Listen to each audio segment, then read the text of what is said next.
Dieu soit la gloire. À Dieu soit la gloire. À Dieu soit la gloire. À Dieu soit la gloire. Et pourquoi nous chantons? À Dieu soit la gloire. Bénis Jésus, bénis-le. Béni soit son nom. Alléluia. Béni soit son nom. Bénis-le. Béni soit son nom. Alléluia.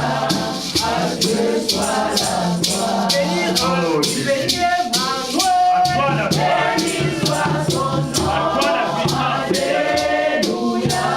Béni soit son nom. Béni soit son nom. Alléluia. À Dieu soit la gloire. À Dieu toute parole. Parole et de toi, Seigneur. Elohim toute parole. Pourquoi nous sommes Dieu Yahweh Shama, le Dieu présent. toi toute parole.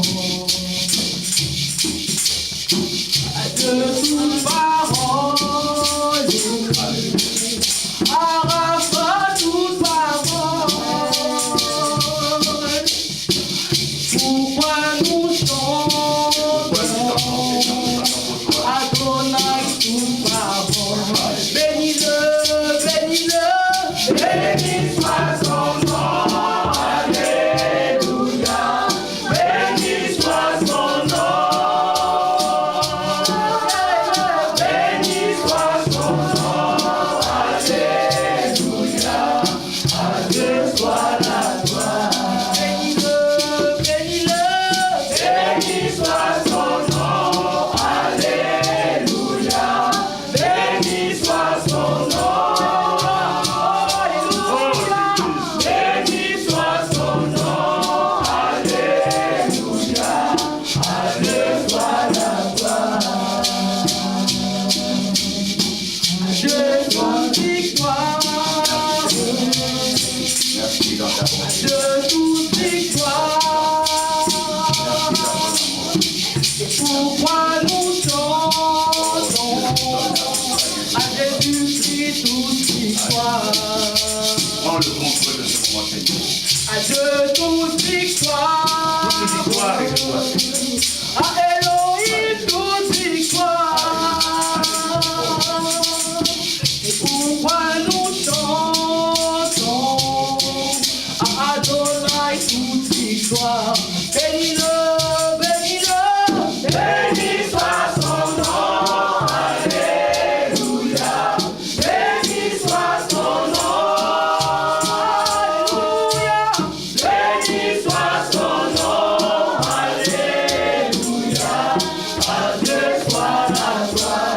Bénis-le, bénis Emmanuel. Béni soit son nom.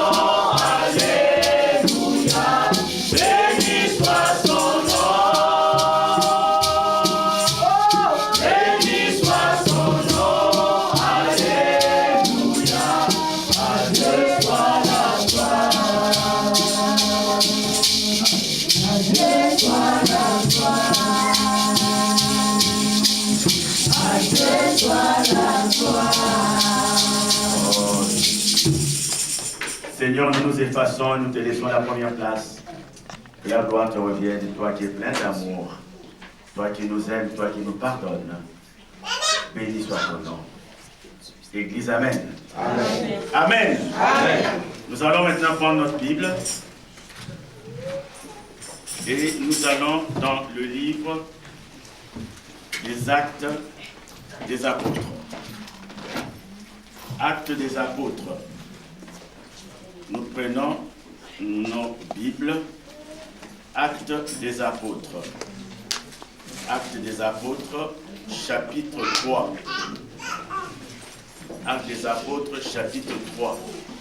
Et comme nous en avons l'habitude, si nous avons trouvé Actes des Apôtres, avec tout le respect que nous devons à celui qui est la parole de Dieu, qui n'est autre que Jésus-Christ lui-même, nous allons pouvoir nous mettre debout pour recevoir la parole. Actes des Apôtres, chapitre 3, nous allons lire du verset 1 au verset 11. Nous allons lire la parole de Dieu au nom de Jésus. Actes des Apôtres, chapitre 3, nous commençons par le verset 1. Pierre et Jean montaient ensemble au temple, à l'heure de la prière. C'était la 9e heure. Il y avait un homme boiteux de naissance qu'on portait et qu'on plaçait tous les jours à la porte du temple, appelé la Belle, pour qu'il demandât l'aumône à ceux qui entraient dans le temple. Cet homme, voyant Pierre et Jean, qui allaient y entrer, leur demanda l'aumône. Pierre, de même que Jean, fixa les yeux sur lui et dit, « Regarde-nous. » Et il les regardait attentivement, s'attendant à recevoir de quelque chose. Alors Pierre lui dit, « Je n'ai ni argent ni or, mais ce que j'ai, je te le donne. Au nom de Jésus-Christ de Nazareth, lève-toi et marche. » Et le prenant par la main droite, il le fit lever. Au même instant, ses pieds et ses chevilles devinrent fermes. D'un saut, il fut debout et il se mit à marcher. Il entra avec eux dans le temple, marchant, sautant et louant Dieu. Tout le monde le vit marchant et louant Dieu. Il reconnaissait que c'était celui qui était assis à la belle porte du temple pour demander l'aumône. Et il fut rempli d'étonnement et de surprise au sujet de ce qui lui était arrivé. Comme il ne quittait pas Pierre et Jean, tout le peuple étonné accourut vers eux au portique dit de Salomon. Seigneur, prends soin de ta parole. Que tout ce qui soit dit, Dieu soit inspiré de toi. Cher Saint-Esprit, c'est plus que jamais, nous avons besoin de toi. Au nom de Jésus, Amen. Amen. Amen. Amen. Alors le titre de notre message, c'est « Entrons dans le temple ». Entrons dans le temple. Le verbe « entrer ». Nous entrons dans le temple. Bien-aimés, quand on parle de temple, il s'agit tout simplement de la maison de l'Éternel. Il s'agit tout simplement de l'Église.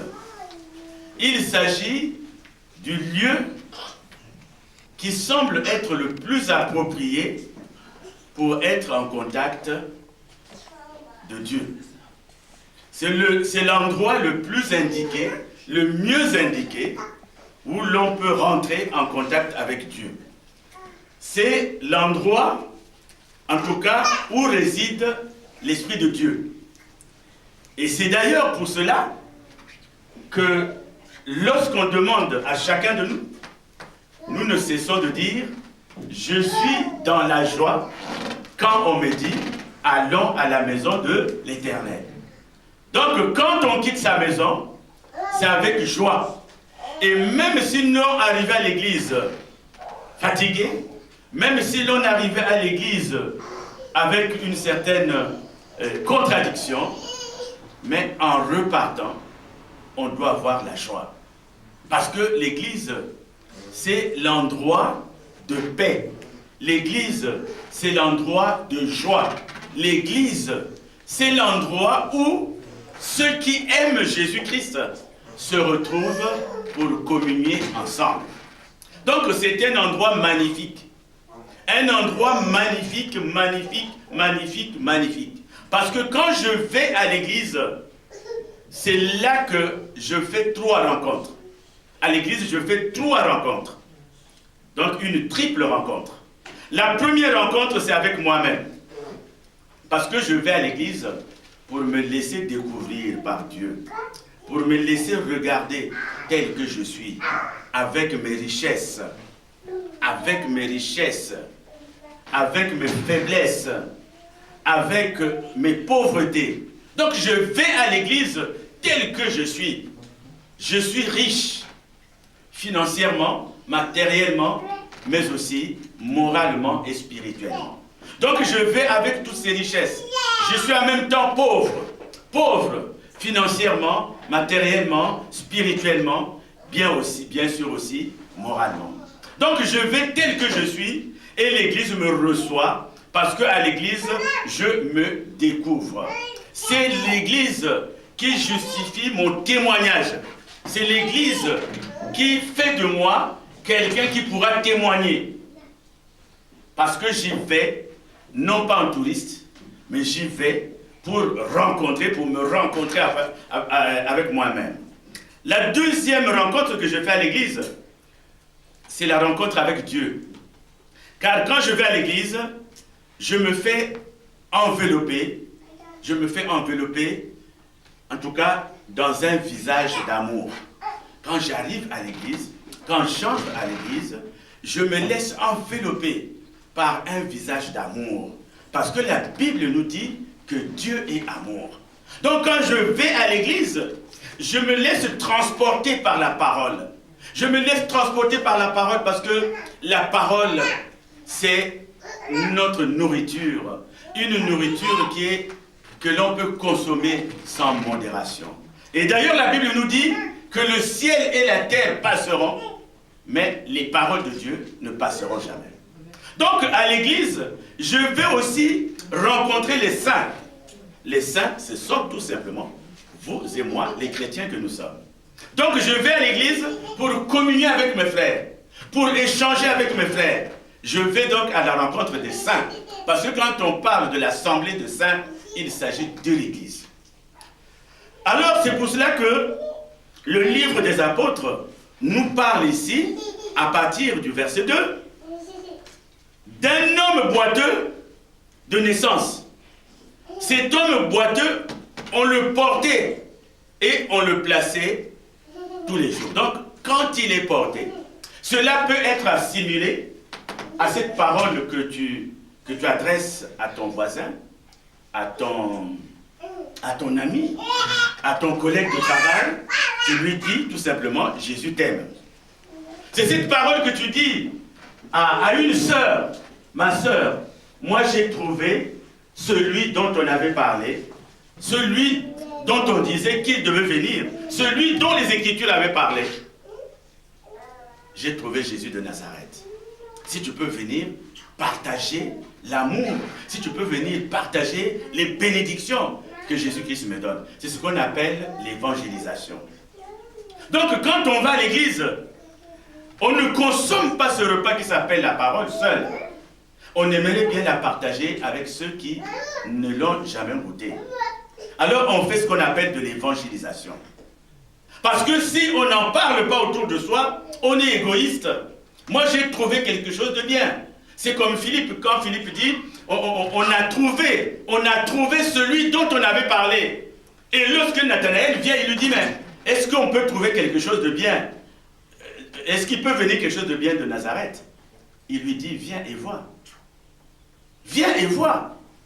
Si tu penses que c'est pas bon, mais viens et vois. Et quand tu verras, c'est là que tu seras convaincu. Comment quelqu'un peut-il parler de Jésus tant qu'il ne l'a pas vécu? Tant qu'il n'a pas passé des moments d'intimité avec lui. C'est pour cela que nous devons parler de lui, autour de nous, pardon. C'est justement, c'est qui peut symboliser cette parole qui dit qu'on le portait.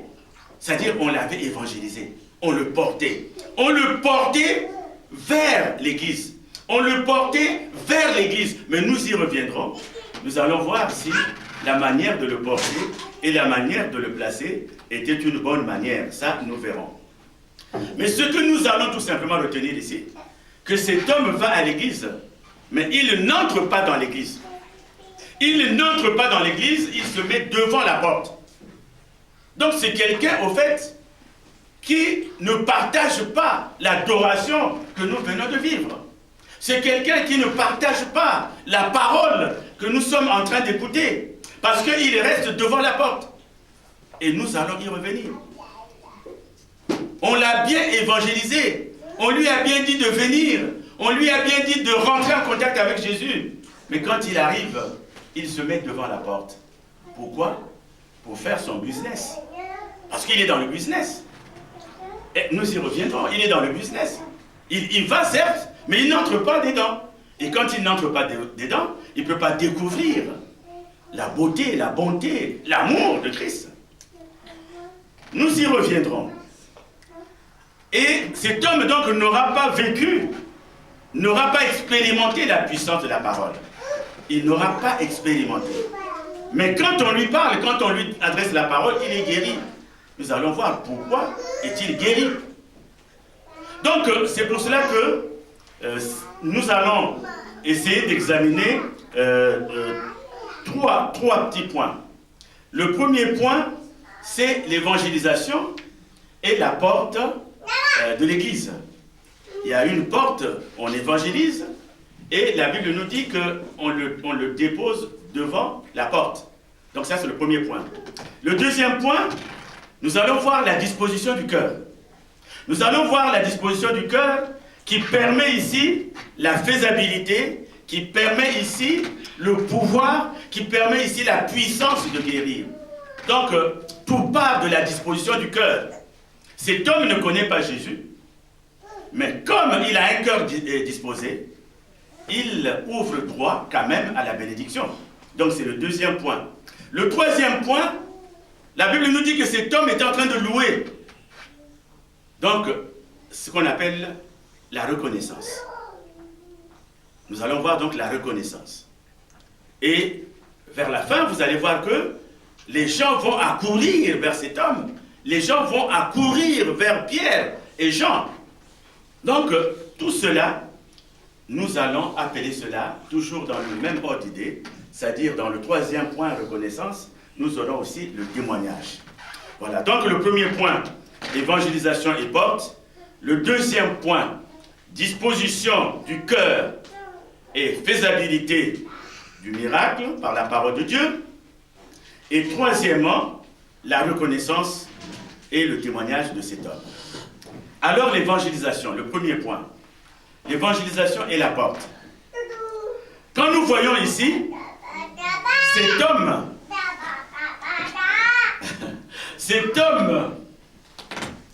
a entendu parler de l'Église. Il a entendu parler de l'Église, donc il a été évangélisé. Il a été évangélisé, il arrive donc à l'Église. Il arrive à l'Église, mais la Bible nous dit qu'il s'arrête devant la porte, à la porte. Donc il n'entre pas. Il est évangélisé, mais il va à l'Église pour ne pas entrer, rester dehors. C'est ce qu'on appelle aller à l'église pour faire son business. Nous allons parler plus concrètement. Il y a beaucoup de gens, par exemple, qui appartiennent à une église, mais qui n'y vont pas, qui n'y vont plus. Mais comme ces gens font du commerce, ils voyagent ou ils reçoivent de la nouvelle marchandise. Ce jour-là, ils choisissent d'aller à l'église. Mais quand ils vont à l'église, ce n'est pas pour écouter la parole de Dieu. Quand ils vont plutôt à l'église, ce n'est pas pour écouter la parole de Dieu. Et d'ailleurs, quand la parole de Dieu traîne, eux, ils sont impatients. Parce qu'ils vont ce jour-là pour le business. Ils arrivent, tu sais, j'ai ramené ceci. Et d'ailleurs, à l'église, les gens ne suivent plus. Les regards sont tournés vers cette personne. Et pour moi, tu as ramené? Oui, oui, j'ai ramené. Et ma commande, oui, oui, elle est faite. Donc, cette personne-là va à l'église pour faire du business. Donc, on peut être devant la porte, tout en étant dedans. Mais en réalité, tout ce qui se passe à l'église, ça entre par là, mais ça sort par là. On est à l'église, mais on n'est pas là. C'est ainsi que vous allez voir des gens, parmi nous, moi y compris, on est en l'église, on est dans l'église, on est en train de prêcher, on est en train de dire des choses, mais nous, pendant ce temps, notre esprit est sorti. Ce n'est pas le cas de nos sœurs qui vont voyager, mais on les voit déjà prendre l'avion. Pendant que je suis en train de parler, elles sont déjà dans l'avion. Elles s'imaginent déjà comment elles vont descendre. Donc, tout le long, ces filles-là sont en train de voyager. Et même quand elles chantent, elles sont en train de voyager. Bien sûr, là, c'est un voyage, mais il y a aussi d'autres préoccupations. tu as un petit souci, tu es à l'église, pendant que... C'est pour cela que parfois, vous voyez des personnes, sans être fatiguées, ces personnes-là dorment. Parce que la parole de Dieu ne peut pas faire dormir. Et c'est pour cela que moi je dis souvent, pendant la parole de Dieu, si tu dors, c'est que tu as un problème. Tu as un gros problème. Ou c'est toi qui vas ensorceler, ou tu es ensorcelé. Parce que la parole de Dieu, c'est le plat de résistance. Nous écoutons l'adoration, nous écoutons la louange, mais le plat de résistance, celui qui repart avec moi, c'est la parole de Dieu. Alors c'est le moment que l'on choisit. Parfois pour penser à beaucoup de choses. Surtout si celui qui parle ne vous plaît pas, vous commencez à somnoler. Mais ce qui compte, ce n'est pas la personne qui parle, mais ce que la personne dit. Et il faut toujours positiver. Alors ça peut aussi être des gens qui vont à l'église, mais qui sont gardés en dehors de l'église, tout simplement par les enseignements qu'ils reçoivent. Donc, il y a aussi des prédicateurs, il y a aussi des dirigeants de l'église, il y a aussi des conducteurs qui gardent les gens dehors, qui gardent les gens en dehors de l'église. Parce que les enseignements qu'ils donnent, parce que la parole qu'ils prêchent n'apporte rien aux gens qui vont à l'église. C'est-à-dire, il va à l'église, il repart aussi affamé qu'il était arrivé. Or que quand on repart de l'église, on doit être vraiment rassasié. Ça aussi, ça peut être un problème qui vient des prédicateurs. Ça peut être aussi un problème qui vient des conducteurs. C'est pour cela que quand tu es prédicateur, c'est pour cela que quand tu es conducteur, quand tu es ministre de Dieu, il faut toujours te remettre en cause. Est-ce que ce que je fais est bon pour Dieu? Est-ce que ma façon d'intervenir convient? Parce que si tu ne te mets pas en cause, en tout cas, tu vas finir tout simplement par couler et on n'en parlera plus. Il faut toujours se remettre en cause. Revoir son système, revoir son style, revoir son expression, revoir ses messages. Ne pas rester dans une routine. Amen. Toujours se remettre en cause. Se remettre toujours en cause. Sinon, vous allez garder les brebis de Dieu, en tout cas, en dehors de l'église. Et en dehors de l'église, ça peut aussi être le fait que, par exemple, cet homme-là, comme je disais, il va à l'église, il s'approche de l'église, rien que pour se faire, pour percevoir des aumônes. Il y a des gens qui vont à l'église, qui pensent que l'église va leur donner ceci, l'église va leur donner cela, l'église va leur donner ceci, ainsi de suite, ainsi de suite. Mais la Bible nous dit que vous demandez, mais vous ne savez pas demander. Parce que pour demander quelque chose à Dieu, il faut d'abord libérer ton cœur. Tu ne peux pas avoir de la rancœur, tu ne peux pas avoir de la haine, tu ne peux pas avoir de la colère contre des frères, et tu demandes à Dieu. Parce que Dieu ne t'a donné de la bouche que pour bénir et jamais pour maudire. Même si tu traverses la vallée de Baca, même si tout ce que tu traverses est difficile, mais tu ne dois jamais maudire. Tu dois seulement bénir. C'est pour cela que le Seigneur dit, vous gardez seulement le silence. Je combattrai pour vous. C'est important. Ta bouche, c'est pour bénir. Ta bouche ne doit pas maudire.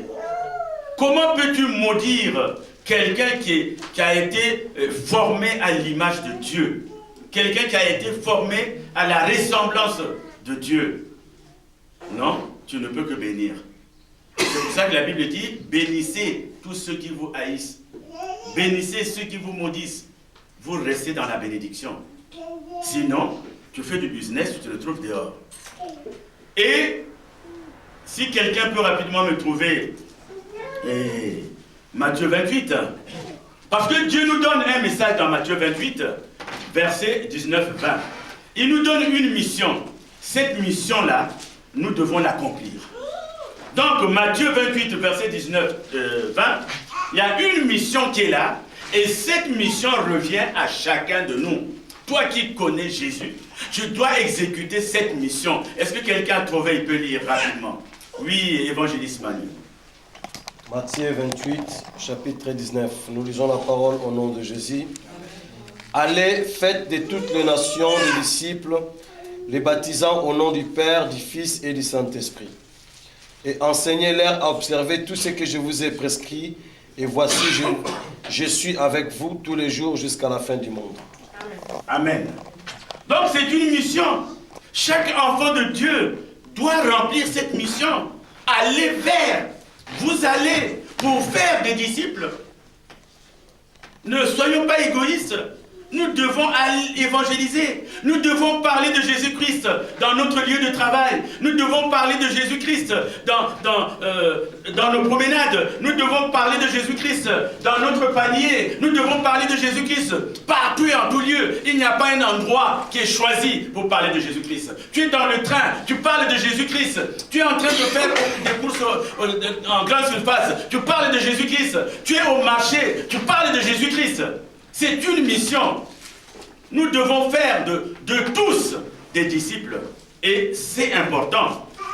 Alors quand je disais tantôt que il y a aussi des prédicateurs, il y a aussi des hommes de Dieu, il y a aussi des ministres de Dieu qui gardent les enfants de Dieu, non pas à l'intérieur, mais dehors. C'est pour cela que, toujours Papa Manuel, dans Matthieu 7, verset 15, Matthieu 7, verset 15, la Bible nous met en garde. La Bible nous met en garde. Matthieu 7, verset 15. Nous lisons la parole au nom de Jésus-Christ. Amen. Gardez-vous des faux prophètes. Ils viennent à vous en vêtements de brebis, mais au-dedans, ce sont des loups ravisseurs. On reprend. Gardez-vous des faux prophètes. Ils viennent à vous en vêtements de brebis, mais au-dedans, ce sont des loups ravisseurs. Donc, nous devons nous garder des faux prophètes, des faux ministres de Dieu, des faux hommes de Dieu. Il y en a qui viennent, mais quand ils viennent, ils se font comme des brebis, c'est-à-dire des gens qui sont gentils, des gens qui enseignent, des gens qui sont vraiment proches de nous. Mais en réalité, quand vous voyez leur fond est un fond de loup ravisseur. C'est pour cela que nous devons être prudents. Nous devons être prudents dans les choses de Dieu. Il y a, à chaque fois, nous devons être comme les chrétiens de Bérée. La Bible dit que quand les chrétiens de Bérée recevaient la parole, ils la décortiquaient, ils vérifiaient si cette parole était conforme à la Bible, si cette parole était conforme aux Écritures. Or que maintenant nous allons dans les églises, non pas pour prendre des notes, non pas pour faire ceci, mais les gens écoutent. Les gens écoutent sous forme de conférence et ils n'ont pas la possibilité de rentrer chez eux pour vérifier si ce qu'on leur a enseigné est conforme à la parole de Dieu. C'est important d'être un chrétien de Bérée. Donc notre oui doit être un oui très lourd, un oui très profond, un oui très joyeux. Quand je dis Amen, je le dis avec force, parce que je suis convaincu que cela c'est la parole de Dieu. Amen.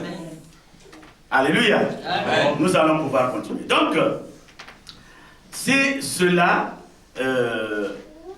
dans cette porte, dans cette évangélisation, ce qui s'est passé.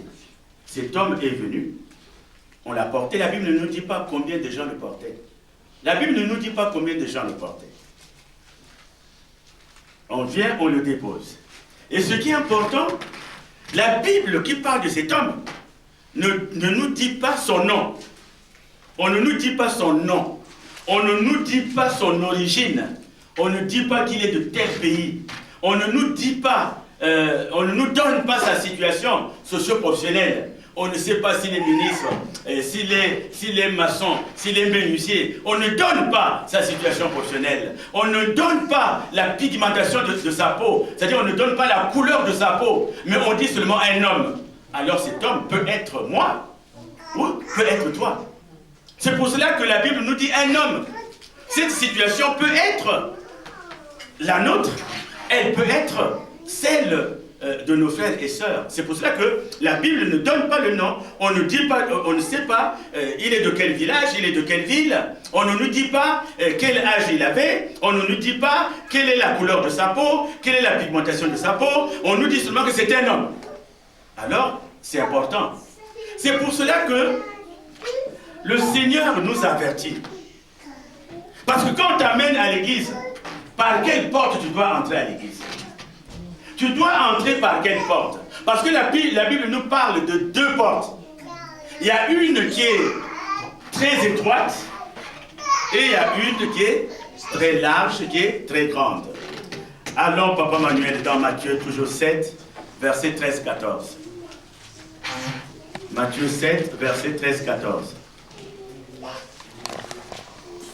Matthieu chapitre 7, verset 13 à 14. Nous lisons la parole au nom de Jésus. Amen. Entrez par la porte étroite, car large est la porte spacieuse et le chemin qui mène à la perdition. Et il y en a beaucoup qui entrent par là. Mais étroite est la porte, resserrée le chemin qui mène à la vie. Et il y en a peu qui les trouvent. Amen.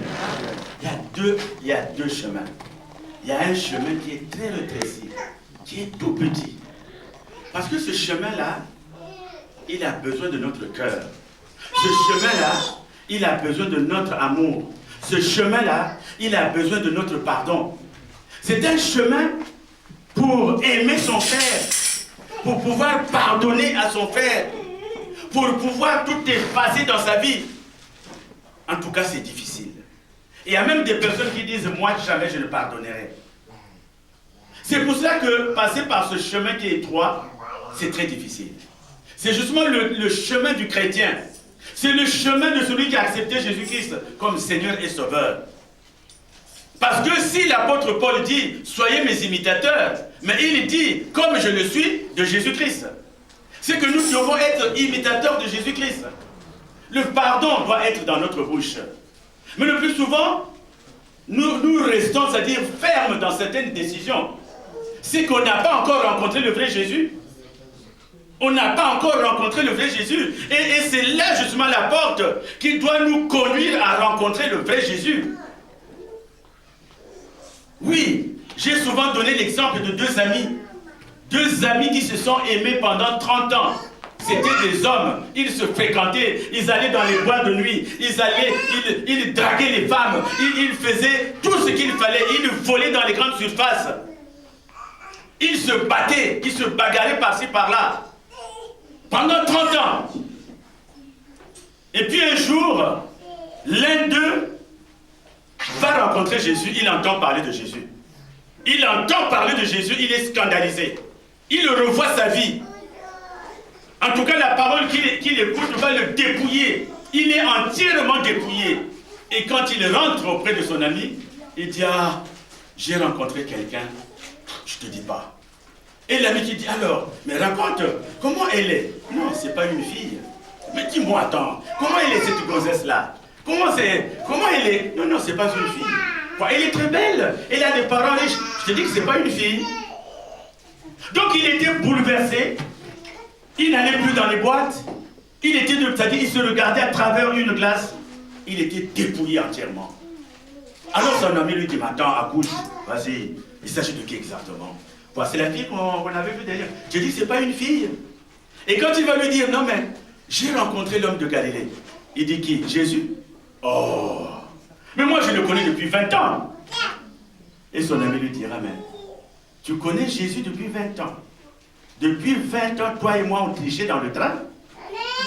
Depuis 20 ans, toi et moi, on allait voler dans les grandes surfaces. Depuis 20 ans, toi et moi, nous avons fait des bagarres avec des gens qu'on ne connaissait pas. Mais mon frère, tu n'as pas rencontré le vrai Jésus. Tu n'as pas rencontré le vrai Jésus. Effectivement, il y a Jésus et Jésus. Il y a des gens qui ne rencontrent pas le vrai Jésus. Parce que si tu rencontres le vrai Jésus, ton cœur ne peut pas se promener avec de la rancœur. Amen. Ton cœur, c'est-à-dire, ton cœur ne peut pas avoir de la haine.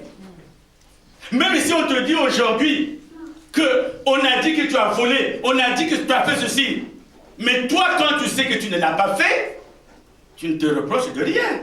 Et tu souris. Mais quand tu commences à t'énerver, c'est que tu as réellement volé. Regardez Jésus. Nous parlons de Jésus. Est-ce que vraiment nous le connaissons? Cet homme qui était si bon. Ah, qui est si bon? Cet homme qui est si bon.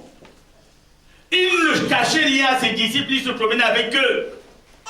Mais le jour où Jésus est arrêté, il est trahi par un des siens. Il est trahi par un de ses disciples. Il est trahi par quelqu'un qu'il avait déjà élevé au grade d'apôtre. Mais quand il avance à la croix, il élève les yeux. Il dit, Père, pardonne-leur, car ils ne savent ce qu'ils font. C'est ça un enfant de Dieu. La Bible nous dit que le soleil ne se couche pas avec ta colère. Mais toi, tu as déjà 2 jours, tu as déjà 3 jours. Le soleil s'est déjà couché, il se couche encore, il se couche encore. Et tu te promènes avec cette colère. Mais le matin, c'est bizarre quand tu te lèves, oh Jésus, je t'aime.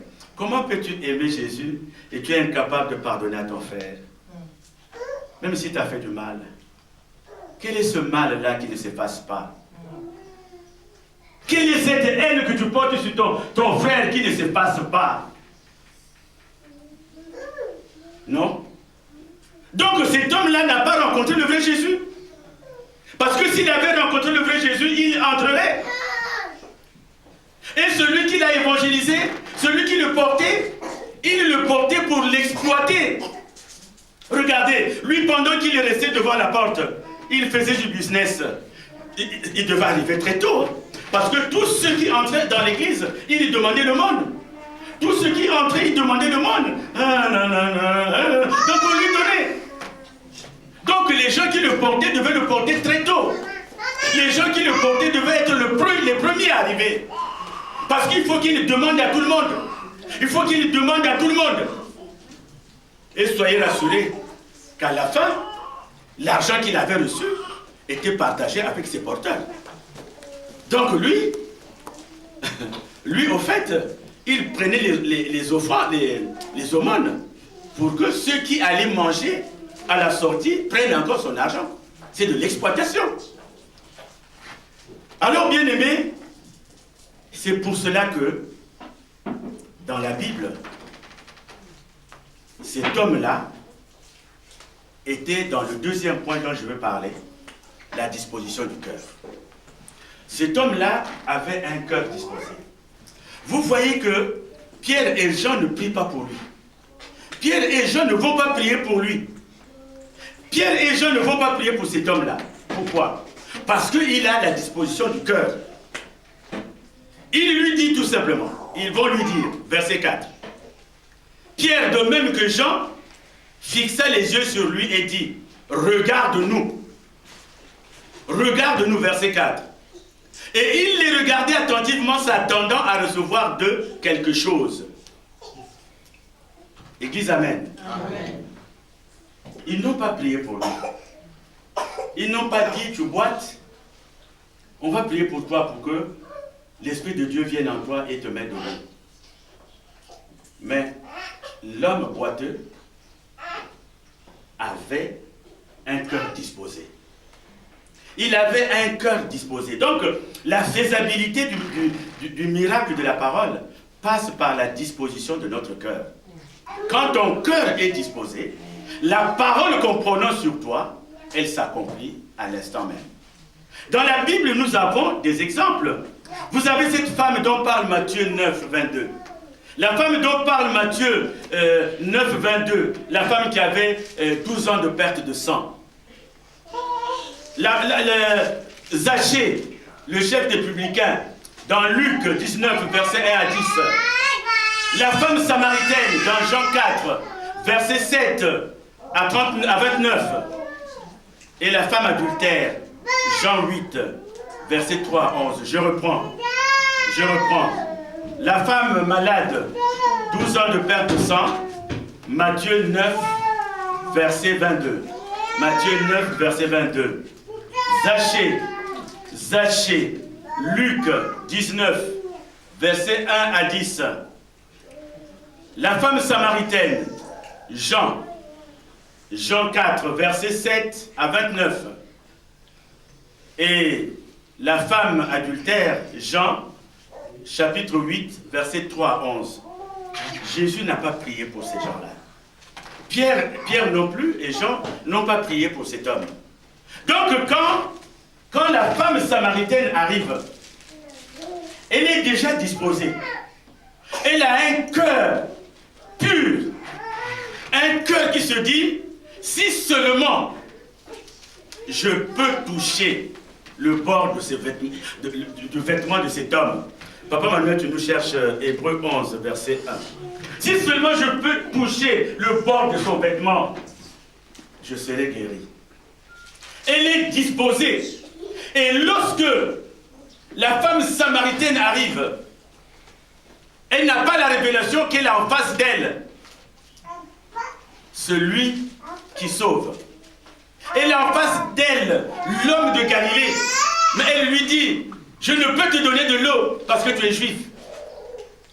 Mais lorsque Jésus lui dit, mon eau, celle que je vais te donner, fera que tu n'aies plus soif. Jésus ne lui a pas dit 10 fois, mais elle a compris parce qu'elle était disposée. Elle a dit, Seigneur, donne-moi ton eau. Donne-moi de ton eau.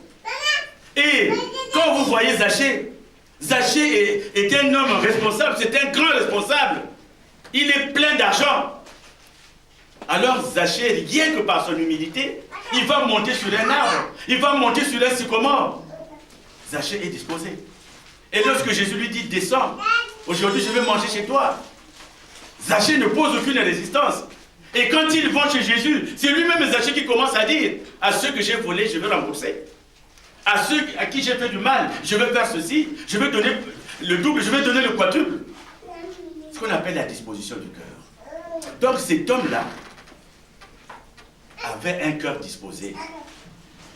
C'est-à-dire un cœur qui était prêt à accepter le miracle de Dieu. Et lorsqu'on lui dit, ce que nous avons, donc ce que Pierre et Jean vont donner à cet homme-là, c'est plus que l'or, c'est plus que l'argent. L'église, amen. Amen. C'est plus que l'or, c'est plus que l'argent. C'est la puissance de la parole de Dieu. Ils vont lui donner, ils vont lui permettre d'expérimenter la puissance de la parole de Dieu. La Bible dit, il envoya la parole et la parole les guérit. Alors ils vont envoyer la parole à cet homme. Ils vont dire, au nom de Jésus-Christ de Nazareth, lève-toi et marche. Ils ont envoyé la parole et comme le terrain était fécond, comme le terrain était fécond, comme le cœur était disposé, cette parole a provoqué l'effet dans la vie de cet homme. Donc, il y a un émetteur, Jésus qui envoie sa parole, et un récepteur. Vous savez, si l'émetteur et le récepteur ne sont pas sur la même longueur d'onde, moi je donne toujours l'exemple de nous qui avons un certain âge. En notre temps, maintenant, vous avez les 3G, je ne sais pas comment vous les appelez, vous avez la fibre optique, je ne sais pas où, tout, mais nous, en notre temps, il y avait le satellite, maintenant là, il y a le satellite, il y a tout, mais je me souviens des années 60, pour capter Télé Congo, tu mets là 19, là par exemple, il passe à 19, tu écoutes au début là, non, on parle du Congo, et puis 30 minutes après, tu entends là, non, c'est une autre télévision, une autre chaîne qui va en tout cas bousculer l'autre. Et comme elle est trop puissante, tu entends maintenant une voix que tu n'entendais pas. C'est-à-dire, il y a ce qu'on appelle, comment on appelait ça, cette voix, comment on disait en français là. Voilà, il y avait une certaine interférence. Mais maintenant, c'est-à-dire la parole de Dieu, quand elle est envoyée, il faut que l'émetteur et le récepteur soient sur la même longueur d'onde. C'est-à-dire l'émetteur est sûr, il est convaincu que cette parole-là va agir. Et le récepteur est convaincu aussi qu'en recevant cette parole, quelque chose changera. Ce qu'on appelle le miracle de la parole. Et cet homme, sans qu'on ait prié pour lui, il a marché. C'est comme lorsque Jésus arrive à la piscine de Bethesda. La Bible ne nous dit pas que Jésus avait prié pour cet homme-là. La Bible ne nous dit pas que Jésus lui avait imposé les mains. La Bible ne dit pas que... D'ailleurs, cet homme il s'était un peu perdu parce que quand on lui dit « Lève-toi et marche », lui qui attendait le mouvement de l'eau, lui qui croyait que l'eau devait bouger avant de... il ne savait pas que celui qui était devant lui, c'était l'esprit qu'il attendait. C'était le Saint-Esprit qu'il attendait, qui venait faire bouger l'eau. Il ne savait pas que devant lui, il avait celui qui avait la vie. Et il a dit, mais voilà, c'est depuis 38 ans que je cherche ceci, mais lève-toi. Cela aussi arrive aux enfants de Dieu. Quand tu es devant la parole de Dieu, on te dit que cette parole est une parole de vie. Et tu commences à réfléchir. Tu commences à réfléchir. Et en réfléchissant, tu passes à côté de la bénédiction. Donc la disposition du cœur nous permet d'accéder à ce qu'on appelle le miracle de Dieu. Le miracle de Dieu, pour le recevoir, il faut être disposé. Il faut être disposé. Même quand tu pries chez toi, tu as besoin d'un miracle, ne doute pas de la parole. La parole que tu lis, sois convaincu que c'est cela. Vous savez, je vais aller un peu plus vite. Je reviens toujours sur une histoire qui m'a aussi marqué. C'est celle d'un homme qui avait violé et tué une jeune fille. Il avait violé et il avait tué. Si seulement il avait violé, ça serait peut-être moins grave, quand bien même le viol n'est pas encouragé. Mais il viole et il tue. Alors cette fille-là avait des parents. Et ce violeur était arrêté. Et le jour du jugement, le jour où ce violeur sera jugé, les frères sont passés à côté de lui. Ils l'ont regardé avec une haine. Ils l'ont regardé avec une haine. Et ce violeur, parce qu'on l'a mis dans une sorte de cage pour le protéger, et ce violeur était en train de sourire. Pendant que le frère passait, il le dévisageait. En tout cas, il fallait qu'il le prenne. Le violeur était en train de sourire. Et les journalistes ont dit, mais il n'a pas de cœur, cet homme-là. Il n'a pas de cœur. Regardez le frère de la fille qui parle de la défunte fille. Il est en train de rire. Mais c'est un monstre. Et quand le père est passé, quelle colère. Si seulement on lui avait permis d'avoir un pistolet, il le descendait. Il passe avec une haine devant ce violeur. Le violeur voit le père, il se met à rire. En tout cas, rier. Et les commentateurs disaient, mais regardez cet homme-là, c'est un monstre, il n'a pas de cœur, il est inhumain. Et en dernier, la maman arrive. La maman arrive, regarde cet homme. Elle dit à cet homme, je te pardonne. L'homme a éclaté en sanglots. Il a pleuré. Il a pleuré. Et les gens n'ont pas compris pourquoi cet homme qui avait un cœur inhumain devient subitement humain, devient subitement dans la tristesse. Et parce que cette femme a dit le mot le plus puissant. Amen. Et cette femme-là a prononcé le mot le plus puissant qui s'appelle pardon. Je te pardonne.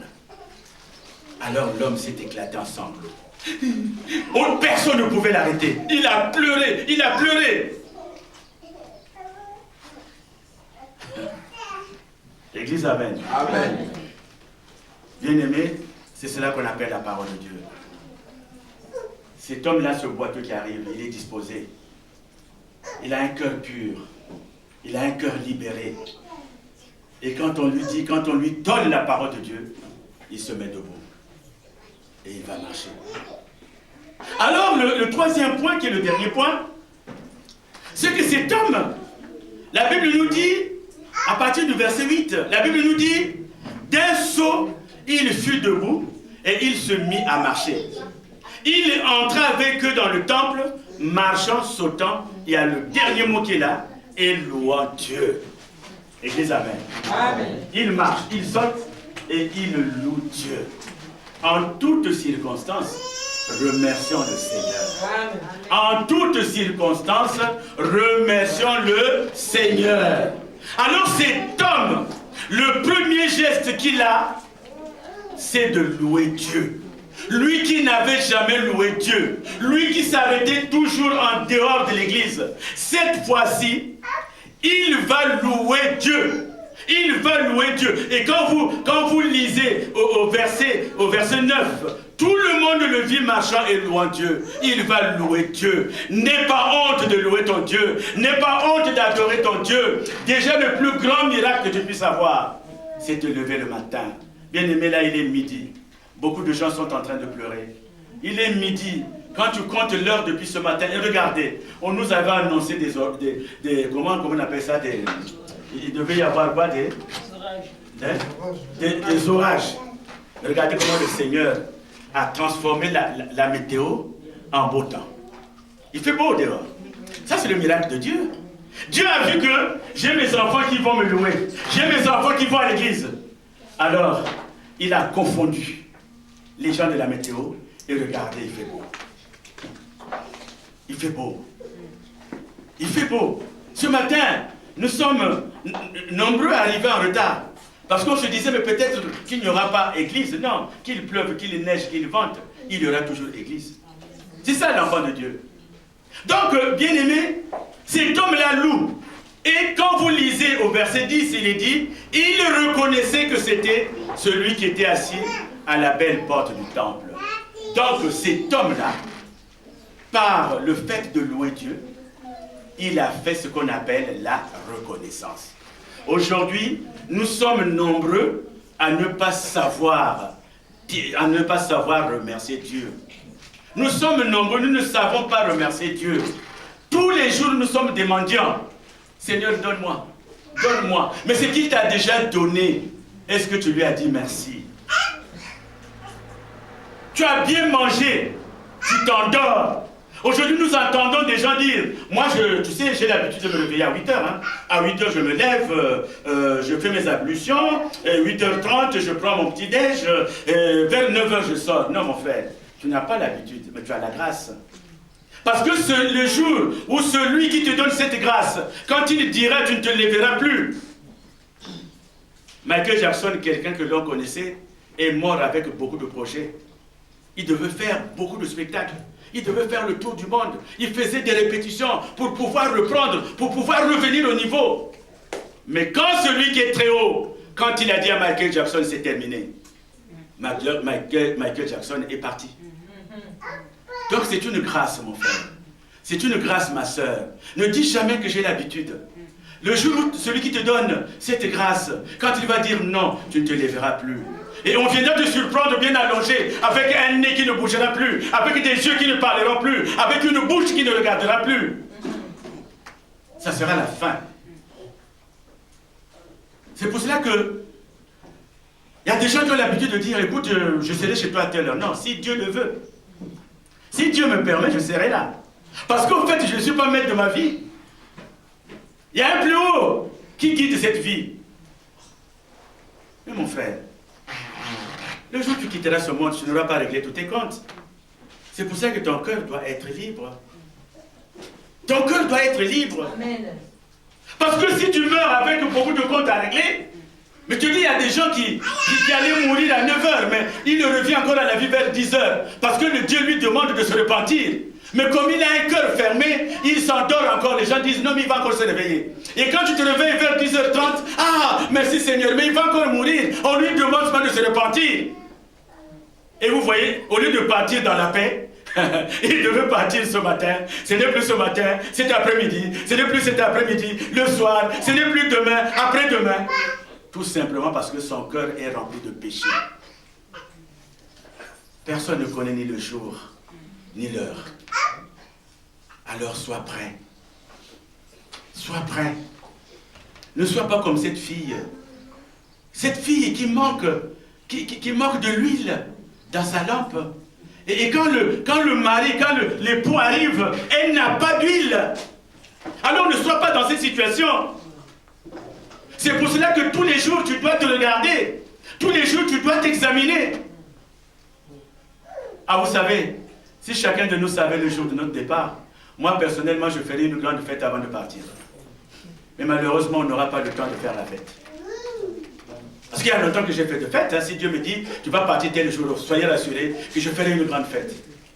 Mais malheureusement, on n'aura pas le temps. Parce qu'il vient comme un voleur. Il nous prend. C'est pour cela que tu dois être prêt. C'est comme quelqu'un qui travaille. Quand tu travailles, tu dois être prêt tous les jours. À moins que vraiment la santé ne tienne pas. Mais tu dois faire en sorte que tu t'occupes de ta santé, que tu te préoccupes de ta santé. Parce qu'il faudrait que tu travailles. Et la parole dit que l'homme vivra la sueur de son front. Église, amen. Amen. Ce qu'on appelle la reconnaissance.